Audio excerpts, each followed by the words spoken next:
രാമരാവണ യുദ്ധ സമയത്ത് ഒരു സംഭവം ഓർക്കുകയാണ്. ഇന്ദ്രജിത്തിന്റെ ബാണമായിട്ട് രാമനും ലക്ഷ്മണനും മറ്റുള്ള ഒരു ബോധം കെട്ടി തന്റെ ഭഗവാന് അപകടം പറ്റിയെന്ന് മനസ്സിലാക്കിയ ഗരുഡൻ അവിടെ പറന്നെത്തി. ഗരുഡന്റെ സാമ്യം കൊണ്ട് തന്നെ നാഗബാധ ഒഴിഞ്ഞു. അങ്ങനെ രാമനും ലക്ഷ്മണനും അപകടത്തിൽ രക്ഷപ്പെട്ടു. അപ്പോൾ ഗരുഡന്റെ മനസ്സിലൊരു ചിന്ത ഉദിച്ചു.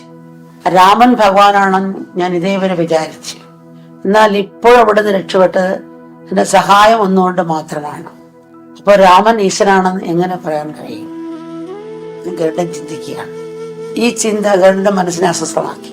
ഗരുഡൻ ഉടനെ തന്നെ നാരദ മഹർഷി കണ്ട് തന്റെ മനസ്സിലെ പ്രശ്നങ്ങൾ അവതരിപ്പിച്ചു നാരദനോട്. നാരദ മഹർഷി പറഞ്ഞു, കാകപോസണ്ടി എന്നൊരു കാക്കയുണ്ട്, ആ കാക്കയെ കണ്ട് ശിക്ഷപ്പെടുക, അപ്പൊ നിന്റെ മനസ്സിന്റെ പ്രശ്നം തീരും നാരദ മഹർഷി ഗരുഡനോട് പറയുകയാണ്. അപ്പൊ ഗരുഡൻ വിചാരിക്കുകയാണ്, പക്ഷിയുടെ രാജാവായ ഞാൻ വെറും ഒരു കാക്കയെ ആശ്രയിക്കുക എന്ന് ഗരുഡൻ വിചാരിക്കുകയാണ് മനസ്സിൽ.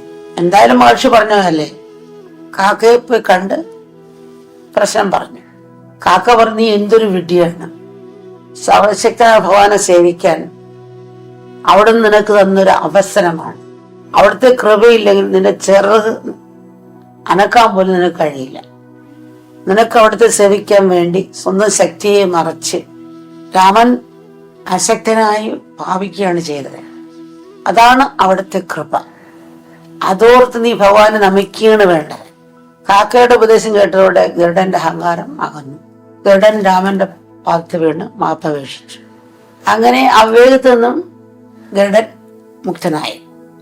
രാമൻ ഈശ്വരാവതാരമാണെങ്കിലും മനുഷ്യപ്രകൃതി അംഗീകരിച്ചുകൊണ്ടാണ് ശരീരം എടുത്തത്. അങ്ങനെയാൽ മാത്രമേ സാധാരണ മനുഷ്യർക്ക് മാതൃകയാകാനും അവർക്ക് പ്രചോദനം ആകാനും കഴിയും. ഉദാഹരണത്തിന്, മനുഷ്യരുടെ പുലിയായിട്ട് ഈശ്വരൻ അവതരിച്ചാൽ ഇതെങ്ങനെ മനുഷ്യൻ സ്വീകരിക്കും? ഇല്ല. അമ്മ പറയല്ലോ, ഒരു കള്ളനെ പിടിക്കണമെങ്കിൽ പോലീസ് വേഷം കെട്ടി കള്ളൻ കൂടി പോകും, പോലീസ് വരുന്ന വെച്ച്. അപ്പോ കള്ളന്റെ വേഷത്തിൽ തന്നെ അവരുടെ കുടുംബം ശരിക്കും ഒന്നുകൂടെ പിടിക്കാൻ സാധിക്കും. അപ്പൊ അവരുടെ തലത്തിൽ പോയി ഉത്തരിക്കാനൊക്കെ ഉള്ളു. തങ്കം ഉരുപ്പടിയാക്കാൻ പ്രയാസമാണ്, അത് പെട്ടെന്ന് ഒടിഞ്ഞു പോകും, കുറച്ച് ചെമ്പ് ചേർക്കുന്ന പോലെ. അപ്പൊ അവരുടെ തലത്തിലേക്ക് വരുമ്പോൾ മാനുഷികമായ ഇതെല്ലാം അവരിലും പ്രകടമാകും എന്നുള്ളതാണ്.